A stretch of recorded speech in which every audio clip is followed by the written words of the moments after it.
अस्सलाम everyone, welcome back serial की दुनिया में। उम्मीद आप सब लोग खैरियत से होंगे, ठीक ठाक होंगे। अल्हम्दुलिल्लाह मैं बिल्कुल ठीक ठाक हूँ। और खुशखबरी की बात ये है कि मुझे थंबनेल लगाना आ गया है। गाइस, मेरे लिए खुशखबरी की ही बात है क्योंकि मुझे थंबनेल लगाना नहीं आता था। और थंबनेल लगाना नहीं आता था जिससे तो उसको तो बहुत बड़ी बात थी। तो मुझे थंबनेल लगाना आ चुका है और अब आप लोगों को मेरी वीडियोस में थंबनेल दिखेगा। और दूसरी बड़ी बात ये है कि आज आप लोगों को सही तैयार हुई भी दिख रही है। तो गाइस, मैं तैयार भी होती हूँ, गंदी वंदी नहीं घूमती। देखो यार, हफ्ते में एक बार या साल में एक बार ज़रूर तैयार हो जाया करो अगर आप लोग कहीं आते जाते नहीं हो। लड़कियों को हर रोज़ अच्छे से बन ठन के रहना चाहिए, लेकिन यार मैं क्या करूँ, मैं बहुत आलस भी हूँ और बहुत वो हूँ, तो मैं उससे ज़्यादा तैयार होता नहीं है। तो वो जब तैयार करने का तैयार होने का मूड करे तो मैं तैयार हो भी जाती हूँ। सो यही थी ये छोटी मोटी मैंने आपसे बात करनी थी। और आज की वीडियो कोई ब्लॉग नहीं है, आज की वीडियो बहुत इन्फॉर्मेटिव होने वाली है। आज की वीडियो होने वाली है जिस रिलेटेड से, वो है जी नमल की गाइडलाइन के रिलेटेड से, कि नमल यूनिवर्सिटी के बारे में मैं आप लोगों को थोड़ी सी गाइडलाइन दूंगी कि नमल की यूनिवर्सिटी क्या होती है, कैसा टेस्ट होता है।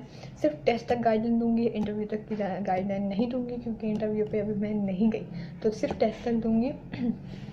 सो जी, मैं गई थी इस वीकेंड में सैटरडे को 10 o'clock सुबह के 10 बजे मैं गई थी टेस्ट देने गई थी। तो और फिर उसके बाद आप लोगों को टेस्ट की डेट आती है, आपका एप्लीकेंट फॉर्म आता है, फिर आपने वहाँ पर जाकर टेस्ट देना होता है। इसी तरीके से मेरे साथ हुआ। मेरा सारा वो प्रोसेस होने के बाद मैं वहाँ गई। पहले मुझे टेंशन था, यार होगा क्या, क्या करूँ। हर कोई कह रहा था एंट्री टेस्ट की तैयारी कर लो, एंट्री टेस्ट की तैयारी कर लो। यार एंट्री टेस्ट की क्या तैयारी कर लूँ, कुछ समझ नहीं आ रहा है क्या करें एंट्री टेस्ट की तैयारी। लेकिन बस यही थी दिमाग में कि यार अब क्या करूँ। तो मेरी फ्रेंड थी वहाँ, उसका नंबर में एडमिशन हो गया था, तो मैं उससे पूछ रही थी, उनका 1 सेमेस्टर क्लियर हो चुका है। तो मैं उनसे पूछ रही थी कि यार भाई आप मुझे बताओ कि क्या हो रहा है, मतलब कैसे दिया था, क्या किया था। तो वो मुझे सारी नॉलेज दे रही थी। मैं आप लोगों को इतना बता दूँ कि आपने जो यूनिवर्सिटी में पहुँच चुका है, सबसे पहले तो आप उनसे इन्फॉर्मेशन ज़रूर लें कि वो उन्होंने एंट्री टेस्ट अपना कैसा दिया, वो आप लोगों को ज़्यादा अच्छा गाइडलाइन करेंगे। ठीक है, फर्स्ट ऑफ ऑल तो आपने ये काम ज़रूर करना है कि किसी से शर्माना नहीं है, पूछना है, खुल के पूछना है। जो सवालात हैं वो आपने खुल कर पूछने हैं, किसी किस्म की बुरी बात नहीं होती। जो हम लोग यूट्यूब पर सर्च करते हैं वही हम लोग दूसरों से पूछ लेते हैं, वही बड़ी बात होती है।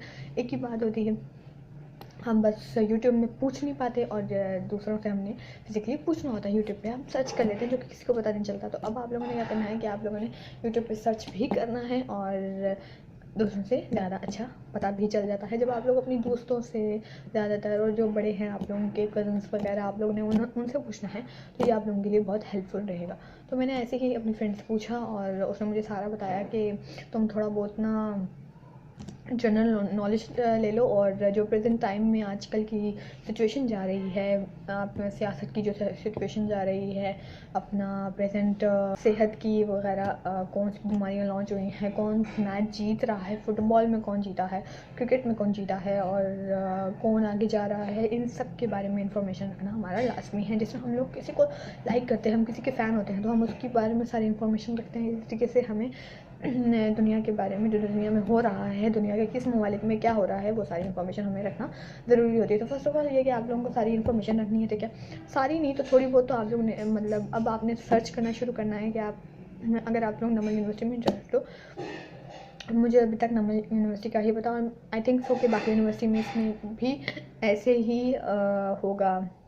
एंट्री टेस्ट जनरल नॉलेज की बेसिस पे ही होता है, ज़्यादा वो साइंसदान वाले क्वेश्चंस नहीं होते, और नॉर्मल से क्वेश्चंस होते हैं जो हमारी डेली लाइफ में होते हैं क्वेश्चंस, जिनके सवालात का जवाब हमें पता भी होता है, कुछ का नहीं भी पता होता, तो वो सारे हमें जानना बहुत ज़रूरी होते हैं।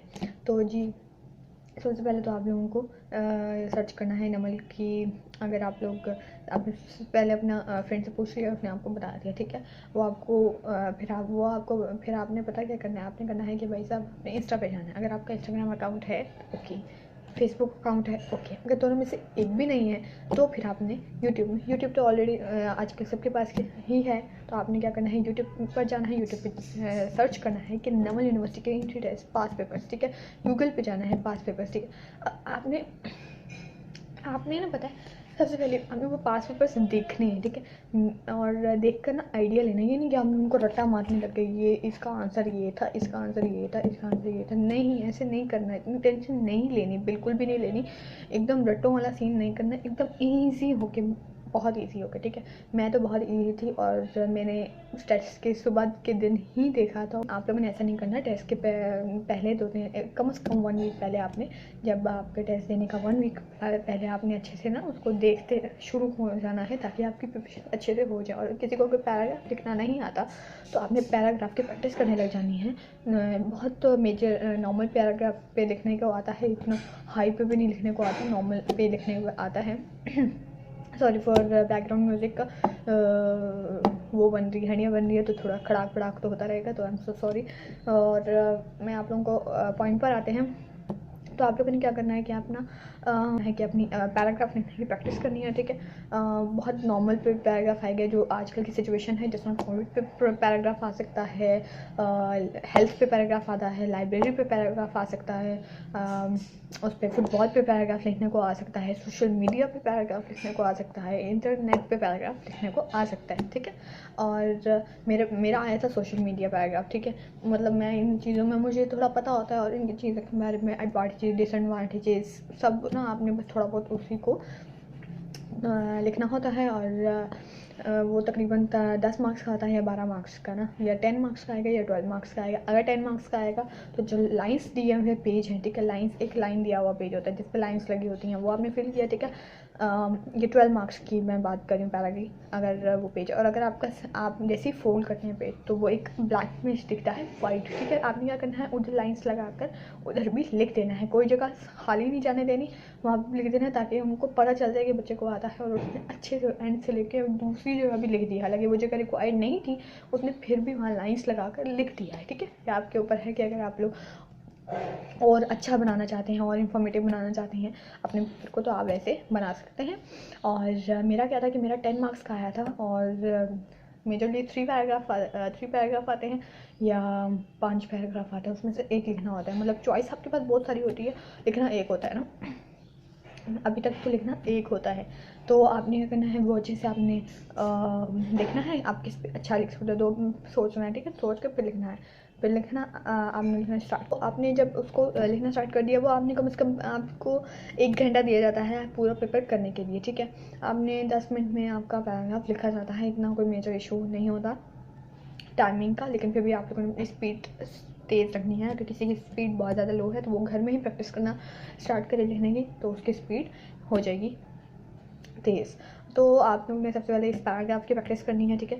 कोई किसी भी चीज़ पे पैराग्राफ लिखने को आ सकता है, माय हॉबी पे लिखने पे आ सकता है, एकदम छोटे छोटे जो बच्चों के पैराग्राफ नहीं आते, 5-6 में पैराग्राफ्स आते हैं, माय हॉबी, आपकी मतलब आपको क्या चीज़ पसंद है, इस सब के ऊपर आप पैराग्राफ वगैरह सब लिख सकते हो। दूसरा ये क्या करना है आप लोगों ने कि आपने एमसीक्यूज़ की प्रैक्टिस करनी है, मेजरली फोकस होना चाहिए एमसीक्यूज़ पे, ठीक है। आप लोगों को जनरल नॉलेज में आप लोगों की बहुत इंटरेस्ट होना चाहिए। इंटरेस्ट नहीं भी है तो फिर भी आप लोगों को इंटरेस्ट होना भी चाहिए, और अगर इंटरेस्ट नहीं भी है तो फिर भी आप लोगों ने उस पर फोकस करना है। और उस पर फोकस करके आपने अच्छे से जो आप लोगों के रोज़मर्रा के सवाल होते हैं, आप आसपास बैठते हो, और आप कई सवाल वो होते हैं जो आपके आसपास बैठ लोगों से बात करके जो उन्होंने बातें की होती हैं, उनके जवाब आप लोगों को फिर माइंड में आ जाते हैं, और आप कहते हैं यार ये तो वहाँ की थी बात, तो ये वहाँ पर आप लोगों ने अच्छे से अपने कर लेना है, वो आपको याद रहेगी, और वो एकदम से आप लोगों को स्ट्राइक करेगा माइंड में, और आप फ़ौरन से उसका ना सर्कल कर दोगे, ठीक है। तो ये होता है। और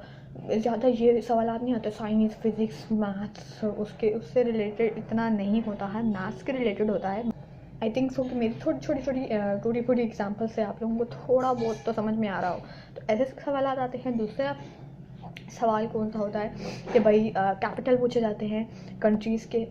आपने गूगल पे सर्च करना है कंट्री, एक कंट्री का कैपिटल सर्च करेंगे तो बहुत सारी कंट्री आ जाएगी, और फिर आप वहीं से ही ना कंट्रीज़ के कैपिटल, जैसे फ्रांस का कैपिटल, सऊदी अरेबिया का कैपिटल, और पाकिस्तान का कैपिटल, पाकिस्तान के शुरुआत में कौन सा कैपिटल था, और पाकिस्तान के अब प्रेजेंट सिचुएशन में कौन सा कैपिटल हुआ, मतलब जब पाकिस्तान आज़ाद हुआ था तब कौन सा कैपिटल था, और जब पाकिस्तान के आज़ाद होने से पहले कौन सा कैपिटल था। ये सबसे बड़ी बात है जिसमें मैं कंफ्यूज हो गई थी कि यार अभी तो इस्लामाबाद था, पहले कौन सा कैपिटल था। तो मैं कराची और लाहौर में कंफ्यूज हुई थी, तो लेकिन मैंने कराची कर दिया था और मेरा सही चला गया कि मैंने घर आके पूछा यार कौन सा कैपिटल था, तो पता चला कराची था। फिर मैंने कहा चलो ओके, शुक्र हो गया। तो कराची का कैपिटल आप लोगों ने मतलब अपनी कैपिटल्स आप लोगों ने ना अच्छे से याद रखने हैं कि कौन सी कंट्री का कौन सा कैपिटल है, ये आप लोगों ने अच्छे से याद रखना है। दूसरा ये कि आपने कैपिटल्स अच्छे से याद कर लिए, आप लोगों ने इस्लाम के बारे में थोड़ी नॉलेज रखनी है। तो जी आप लोगों ने ये सब अपना प्रिपरेशन कर लेना है और थोड़ी बहुत साइंस के मुतालिक, ह्यूमन्स के मुतालिक। मैं एक्चुअली साइकोलॉजी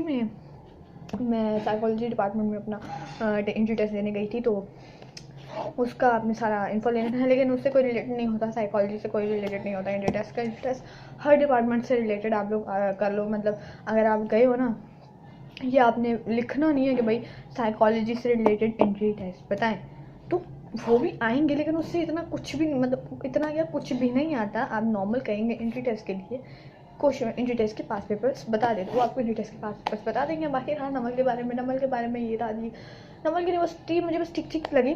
इससे पहले मैं इस्लामिक यूनिवर्सिटी में देख चुकी हूँ, इस्लामिक यूनिवर्सिटी को जा चुकी हूँ वहाँ पे। मुझे इस्लामिक यूनिवर्सिटी का स्ट्रक्चर बहुत अच्छा लगा, वहाँ का स्ट्रक्चर बहुत अच्छा है। इस्लामिक यूनिवर्सिटी बेहतर है नमल से। अब वो किस किस सब्जेक्ट के लिए बेहतर है ये तो हमें फिर ध्यान रखना पड़ेगा कि कौन से सब्जेक्ट के लिए बेहतर है। या कोई सी भी यूनिवर्सिटी बेहतर हो, बस आप लोगों को पढ़ने में अच्छा होना चाहिए। बाकी सारी यूनिवर्सिटी अच्छी होती हैं, आप लोग पढ़ने में अच्छे हो गए तो सब यूनिवर्सिटी अच्छी होंगी। और टीचर्स का बहुत बड़ा हाथ होता है यूनिवर्सिटीज़ में, क्योंकि उन्होंने नंबर देने होते हैं। मैंने तो इसके बारे में काफ़ी कुछ सुना है, तो देखते हैं जब जाऊँगी तो उसके बारे में भी आप लोगों के साथ सारा इन्फो शेयर करूँगी। और नमल कैसी है और नमल के बारे में क्या है, नमल अच्छी है यार। नमल के बारे में मैं क्या कहूँ, इतनी वो बहुत इंफॉर्मेटिव है, अच्छी है, उसमें अलग अलग डिपार्टमेंट्स हैं। मुझे वो नेचर काफ़ी अच्छी लगती है, तो इस्लामिक में नेचर बहुत अच्छी है, ग्रीनरी बहुत ज़्यादा है और बहुत मज़े की है। इस्लामिक नमल में इतना नहीं है, इस्लामिक में ये बहुत ज़्यादा है। नमल में ग्रीनरी है, मौजूद है, वहाँ पे खेलने के भी डिपार्टमेंट्स मौजूद है, मतलब खेलने की जगह भी है, आप क्रिकेट खेलो, सब सहूलतें मुहैया हैं, तो ये सब मौजूद है। तो बाकी अभी किसी चीज़ के बारे में बुरा अच्छा तो मेरे सामने है नहीं, लेकिन नवल भी अच्छी है, इस्लामिक भी अच्छी है। और देखते हैं मेरा एडमिशन होता है कि नहीं, मेरा लिस्ट में नाम आता है कि नहीं, और जब आ जाएगा तो मैं आप लोगों के साथ शेयर करूँगी। और जब मैं इंटरव्यू देने जाऊँगी, इंटरव्यू देने के बाद मैं आप लोगों के साथ इंटरव्यू में क्या सूरत हाल रही है वो मैं आप लोगों के साथ शेयर करूँगी। तो यही थी मेरी आज की वीडियो, और यही थोड़ी बहुत मैंने आप लोगों के साथ शेयर करनी थी कि मैं इस तरह बहुत डरी हुई थी। हर कोई बहुत डरा होता है यार कि पता नहीं क्या होगा, क्या टेस्ट में क्या करेंगे, अजीब सा टेस्ट है यार। लेकिन सब कहते हैं कि कोई डरने वाली बात नहीं, कोई डरने वाली बात है, लेकिन फिर भी डर लगता है। इतनी डर तो लगता है, डर तो डर है, तो डर तो लगता है, तो डर लगा मुझे, लेकिन फिर नॉर्मल हो गई यार। ये तो कुछ भी नहीं है, ये तो नॉर्मल सा क्लास में बैठ के बस टिक टिक टिक टिक टिक करना है, पैराग्राफ लिखना है, उठ कर आ जाना है, नॉर्मल, कोई बड़ी बात है ही नहीं। तो ये थी मेरी आज की वीडियो। सो उम्मीद आप लोगों को पसंद आई होगी, और अगर आप लोगों को मेरी इस इन्फॉर्मेशन से कुछ थोड़ी बहुत इतनी बहुत हेल्प तो अगर मैं दे पाई हूँ तो बहुत अच्छी बात है। और अगर नहीं भी दे पाई तो आप लोगों को तो और भी बहुत सारी वीडियोस इससे भी बेहतर पड़ी हैं, आप लोग वो भी जाके देख सकते हैं ऑब्वियसली। तो ये तो उम्मीद है अगर आप लोगों को वीडियो पसंद आई होगी तो don't forget to like. So guys don't forget to like, share and subscribe to my YouTube channel. जल्दी मिलेंगे एक नेक्स्ट वीडियो में, अदर वीडियो में। और अभी मैं एक नेक्स्ट वीडियो भी शूट करने वाली हूँ, सॉरी मेरा गला थोड़ा ख़राब है, तो जल्द मिलेंगे नेक्स्ट वीडियो में। और टिल देन अल्लाह हाफिज़, और स्टे सेफ और be happy and be positive. Thank you, Allah हाफिज़।